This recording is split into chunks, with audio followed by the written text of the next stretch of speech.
Sir మొన్న lotus పౌండ్‌లోని Jagan గారి ఇంటి పైన జేసీబీలతో దాడి చేసి మొత్తం ఇల్లు బయటన అవన్నిటిని కూల్చేశారు కదా!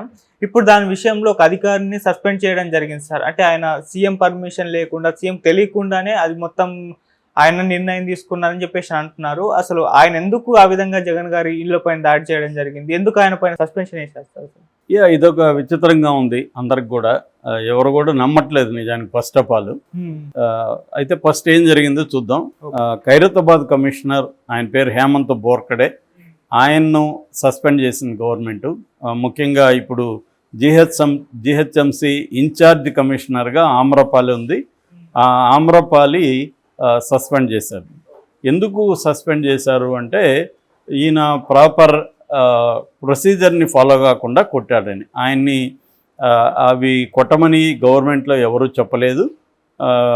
జగన్ లోటస్ పాండ్ ఇంటి దగ్గర ఉన్న సెక్యూరిటీ కోసం నిర్మించిన ఏవైతే ఉన్నాయో వాటన్నిటినీ కూల్చేయమని ఎవరూ చెప్పలేదు. ప్రజల్లో నుంచి కూడా ఎటువంటి రోడ్డుకి అడ్డంగా ఉన్నాయనో, ట్రాఫిక్ ఇబ్బంది అనో ఎటువంటి కంప్లైంట్స్ లేనప్పుడు ఈయన ఎందుకు పోయి చేశాడు? ఈయన మామూలుగా అయితే వాళ్ళకి నోటీసులు ఇవ్వాలి, ఇవి అడ్డంగా ఉన్నాయి, ఇది ఆక్రమించి ప్రభుత్వ స్థలాన్ని ఆక్రమించి కట్టారు, వీటిని తొలగించనని నోటీసులు ఇవ్వాలి, దానికి అది రిప్లైలు ఇస్తారు. ఈ ప్రొసీజర్ ఏమీ ఫాలో కాకుండా ఈయన ఎందుకు వెళ్ళి చేశాడు అని ఇప్పుడు ఆయన్ని సస్పెండ్ చేశారు. ఆయనకి జిఏడి జనరల్ అడ్మినిస్ట్రేషన్ డిపార్ట్మెంట్లో రిపోర్ట్ చేయమన్నారు. ఆయనకి ఇంకా ఏ పదవి కూడా ఇవ్వకుండా పెండింగ్లో పెట్టారు. అంటే క్లియర్గా ఆయనకు పనిష్మెంట్ ఇచ్చారు. అయితే ఒక పుకారు వ్యాపించింది. అదేంటంటే దక్షిణ తెలంగాణకు చెందిన ఒక మంత్రి ఈయనకి చెప్పాడని, ఆయన అలా చెప్పాడని, నాకు ఒక మంత్రి చెప్తే మౌఖికంగా నేను చేశానని. మరి ఆ మంత్రి ఎవరు, ఆ మంత్రి ఎందుకు చెప్పాడు అనేది ఇప్పుడు ఇది ఇతను చెప్పిన దాంట్లో కొంత వాస్తవం అయితే కనపడుతుంది. ఎందుకంటే ఈ హేమంత్కి ఏమవసరం, ఎవరినో చేయాల్సిన అవసరం, జగన్కి వ్యతిరేకంగా హేమంత్ చేయాల్సిన అవసరం ఉంది. హేమంత్కి తెలియదా జగన్ ఎవరు? ఇప్పుడు జగన్కి రేవంత్ రెడ్డికి ఉన్న రిలేషన్షిప్స్లో ఇబ్బందులు ఏమున్నాయి? అక్కడ ముఖ్యమంత్రి చంద్రబాబు ఉన్నప్పుడు ఇక్కడ రేవంత్ ఉన్నప్పుడు వాళ్ళిద్దరికి సంబంధాలు ఈ అధికారికి తెలీదా?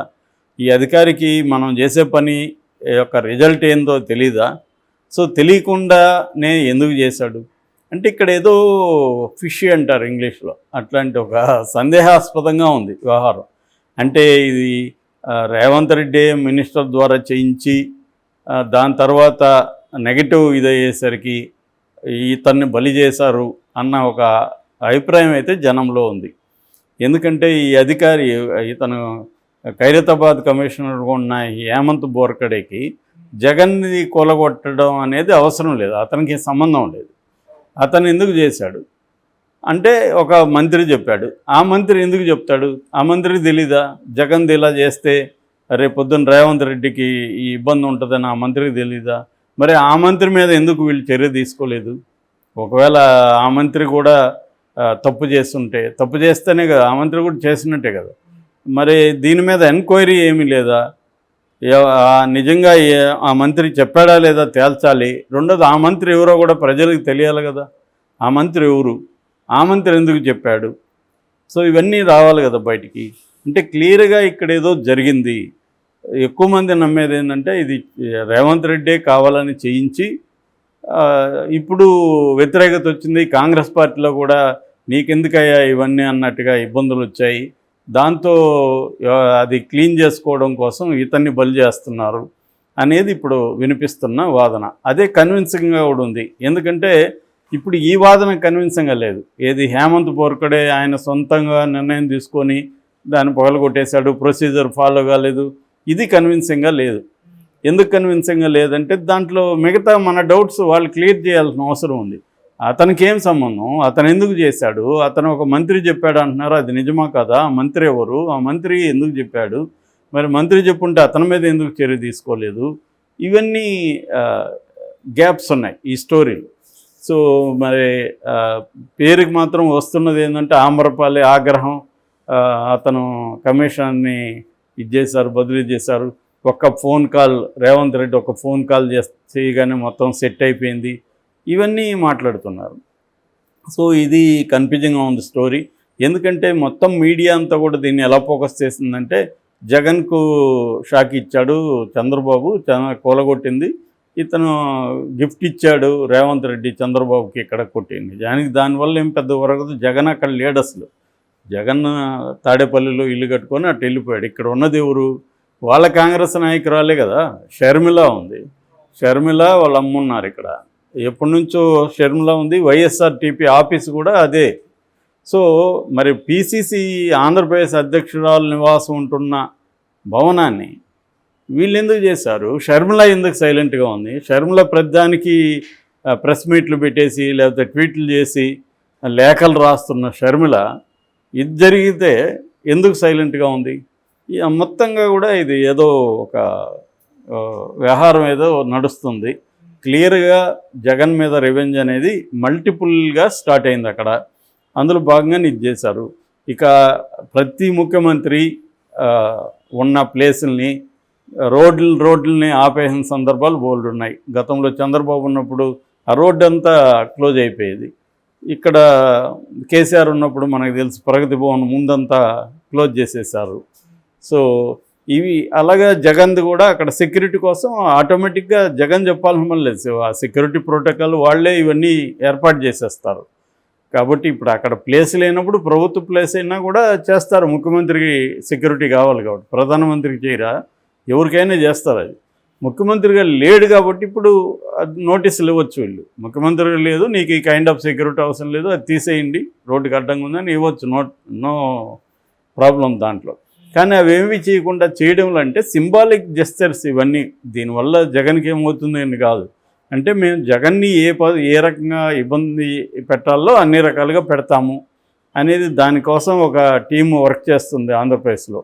అంటే ఏ పద్ధతిలో జగన్ని ఇబ్బంది పెట్టాలి, ఎక్కడెక్కడ స్కాములను ఎలా బయటికి తీయాలి, ఇవన్నీ.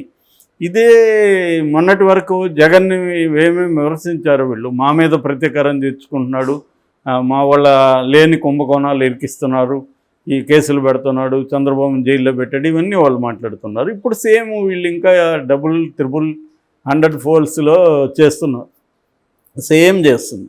సో ఇక్కడ రేవంత్ రెడ్డి అంటే గతంలో నా మీద ప్రతీకారం తీర్చుకున్నాడు కేసీఆర్, నా మీద ఇది చేస్తున్నాడు, రేవంత్ రెడ్డి మొన్నటి వరకు మాట్లాడినాడు, రాగానే మళ్ళీ అదే చేస్తున్నాడు. ఇప్పుడు రేపొద్దున మళ్ళీ బీఆర్ఎస్ వస్తే సేమ్ రేవంత్ రెడ్డిని వీళ్ళు ఇలాగా చేస్తారు.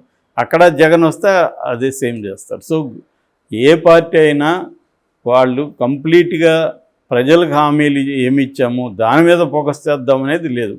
ఇప్పుడు కూడా నేను ముందు నుంచి కూడా చెప్తున్నా, తెలుగుదేశం ప్రభుత్వం కూడా మనం ఏమి హామీలు ఇచ్చామో దాన్ని ఎలా నెరవేర్చాలి, దాని మీద ఏం మాట్లాడాలి, ఈ ఫండ్స్ ఎట్లా, బోలెడు తలనొప్పులు ఉన్నాయి తెలుగుదేశం ప్రభుత్వానికి. కాడ అమరావతిని డెవలప్ చేయాలంటే ఫండ్స్ ఎక్కడ, పోలవరం గడ్డానికి కేంద్రం ఫండ్స్ ఇవ్వట్లేదు, దాన్ని ఎలా తెస్తావు, ఇక్కడ విభజన హామీలో నుంచి 140 కోట్ల 50% రావాలి, దాన్ని ఎలా లాగాలి, ఇట్లా అనేక 100 సమస్యలు ఉన్నాయి. అవన్నీ పక్కన పెట్టి జగన్ని తొక్కేయడం, జగన్ ఆల్రెడీ తెచ్చిన పాము, దాన్ని ఇప్పుడు కంప్లీట్గా తొక్కేస్తే అయ్యన్న పాత్రుడు చెప్పినట్టుగా అది ఓడింది కానీ చావలేదు ఆ పాము, దాన్ని చంపేయాలన్నట్టుగా. సో జగన్ని కంప్లీట్గా పొలిటికల్గా చంపేయాలి, ఫిజికల్గా కాదు. ఆయన కూడా చెప్పింది ఫిజికల్గా కాదు, ఫిజికల్గా చంపేమని కాదు, పొలిటికల్గా ఈ షుడ్ బి కిల్డ్. అది ఇప్పుడు టార్గెట్. దానికి మల్టిపుల్గా పనిచేస్తున్నారు. ఇది ఎవరైనా చేస్తారని నేను చెప్తున్నా. తెలుగుదేశం వాళ్ళే చేయడం కాదు, ఎవరైనా చేస్తారు. అందుకని చంద్రబాబు ఏమీ డిఫరెంట్ రాజకీయ నాయకుడు కాదు. ఆయన కూడా రెగ్యులర్గా అందరూ చేసే పనే ఆయన కూడా చేస్తున్నాడు. రేపు జగన్ వచ్చినా ఇదే చేస్తాడు.